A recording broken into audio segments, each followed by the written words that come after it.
There's a popular theory in Europe that Americans don't travel simply because they're not curious.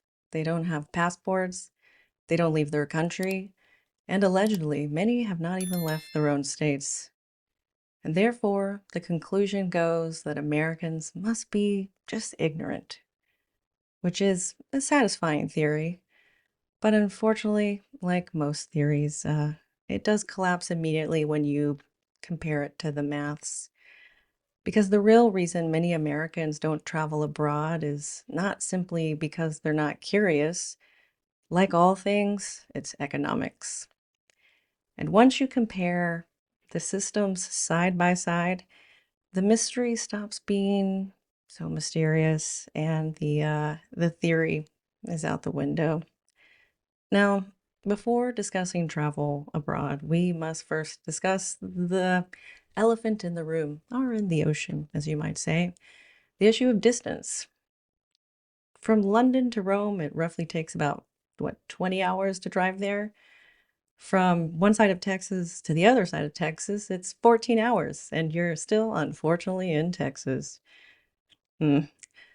The continental United States is roughly the entire width of Europe, and so many Americans grow up experiencing a variety of climates and scenery without ever needing a passport. You want to go to the beach? There's Florida and gators.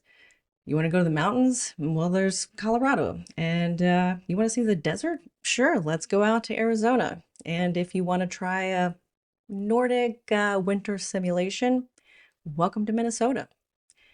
Now, this geography part of it doesn't explain the passport gap. A lot of Americans don't have passports. This is very true. In Britain, getting a passport is mildly inconvenient, but not impossible. But getting a passport in America is essentially like applying for citizenship. A first time US passport application costs about $165, or roughly 130 pounds.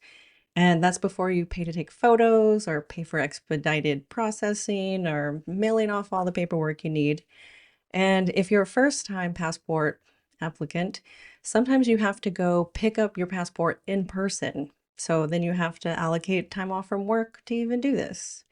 So let's just say for a family of four, passports alone can roughly cost about $600 to $800. And this is before you buy flights or hotels or any of the actual fun part of the expenditure.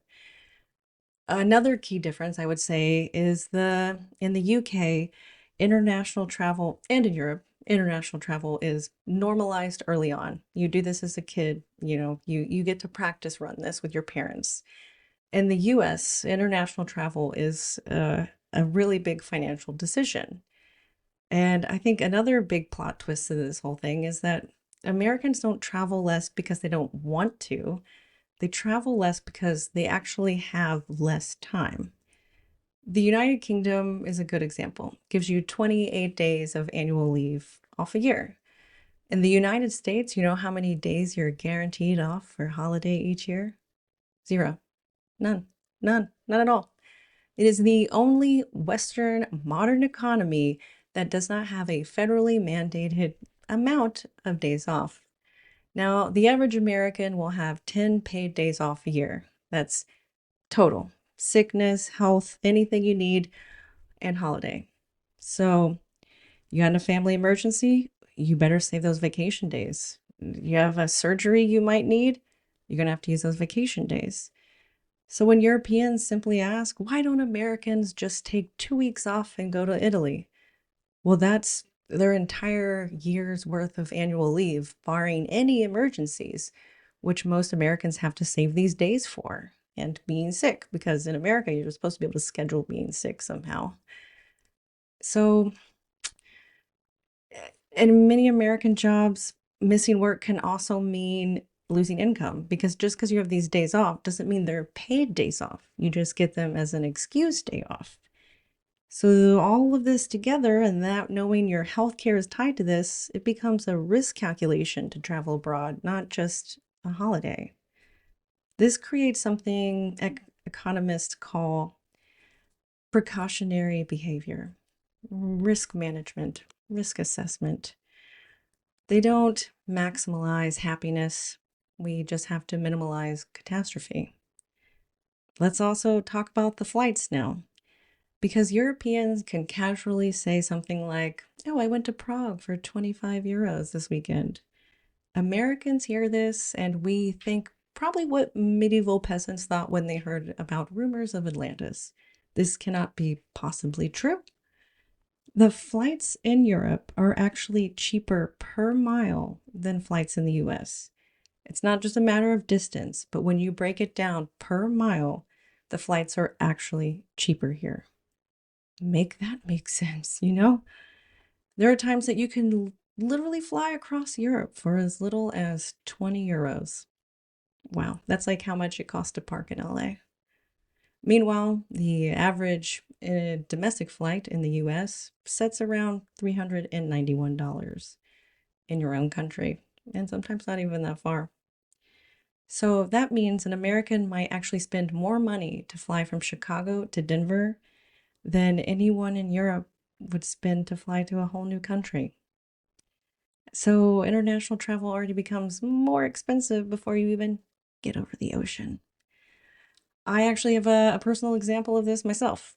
Several years ago, before moving here, I came to the UK in December, and my flight from Los Angeles to London was cheaper than flying to Kentucky. Make that make sense. How is it cheaper to fly halfway across the world than within my own country and only about halfway across it? Not even coast to coast. Well, obviously, I chose London. That's more exciting than Kentucky, right? Now, you also have to think what we were saying earlier about the amount of days you get off for holiday each year. Say you have 10, you're going to use 7 for your vacation. Well, 2 right out the gate are gone because one is traveling there because the time traveling and one is traveling back. There you go. You only really get a few days, and then you have to also acclimate to being in a completely different time zone, sometimes a day ahead of where you're used to. So let's just do a comparison here. A British traveler might spend £40 for a flight to Europe, and they have those 28 annual leave days.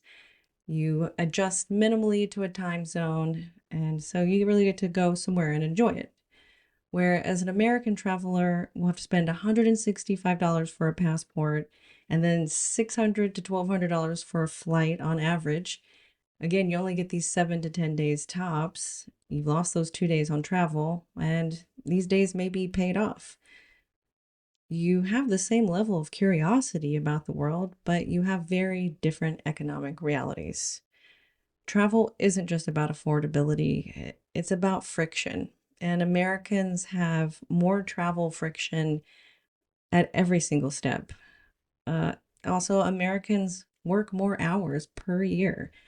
On average, Americans work about 1,796 hours a year. That's more than Germany, that's more than Norway. And those hours also create logistical barriers. By the time you actually get a day off, you're exhausted. It's hard to want to move your body after you've been working like a Victorian work child.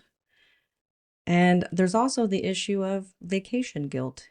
Now, you are very much treated as a replaceable employee in the States. Remember, it is an at-will employment place, so you can be let go for any time, for any reason, and lose your health care. You could be on vacation and get an email saying that you're no longer needed. So your fear of leaving shows your job that you're replaceable. So many people who even have vacation days won't take them strictly out of fear. Now, a lot of people also say, hey, if you don't like your country, why don't you just leave? Well, as we've discussed here, leaving costs money, it costs time, healthcare fears, visa eligibility is a huge factor. And I think something they don't talk about enough is mobility, and not just a physical mobility, but being accustomed to traveling abroad, knowing how these systems work, knowing how to use public transit. These are things that over here you get to do in baby steps growing up with your parents. This is something that when Americans travel abroad, they have to learn in minutes and figure it out. And maybe they can watch some YouTube video walkthroughs, But for many of them, it's a stressful situation learning how to assimilate into these worlds for the first time that are highly functioning and really well laid out, but just a different layout. So to many Europeans, Americans look insular, and that's just not really what they want to be.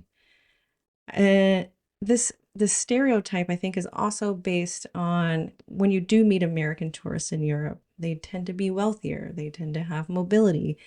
They're the ones that can get over here. Meanwhile, that leaves millions of Americans who do want to do this basically invisible. It's not that they don't want to, they want to. There's just a lot to be able to have the privilege to be able to. So I think the better question here isn't why don't Americans travel, but it's why is traveling so difficult for Americans? Because travel isn't just culture, it's policy. It's paid days, it's airline competition, but universally the curiosity is there, but the opportunity is just not. Most Americans who finally get the opportunity to travel abroad have the same reaction. Everything is so much closer and easier to get to than they expected, and everything is walkable, and it really makes you question your earlier life decisions. But on the flip side, most Europeans who travel to America are very shocked at the sheer size of it and tend to understand why it's difficult for many Americans to leave because it's also incredibly expensive and then the distance. So Americans don't stay home because they lack curiosity. They stay home because leaving requires planning, savings, and time that many people simply don't have the luxury of. Travel, it turns out, is not just cultural, it's economic infrastructure. So the next time someone says, hey, Americans don't travel because they're just ignorant, remember that sometimes the difference between someone being local and someone traveling abroad is simply the amount of annual leave they're allowed to have and a 29-pound EasyJet flight. So let's be a little nicer to each other and help other people see the world. What is the farthest distance you've ever traveled? What's the best flight deal you've ever got? I love a good deal. Let me know in the comments below, and please like, subscribe, and do that little hype thing if you see it, and I'll see you in the next one.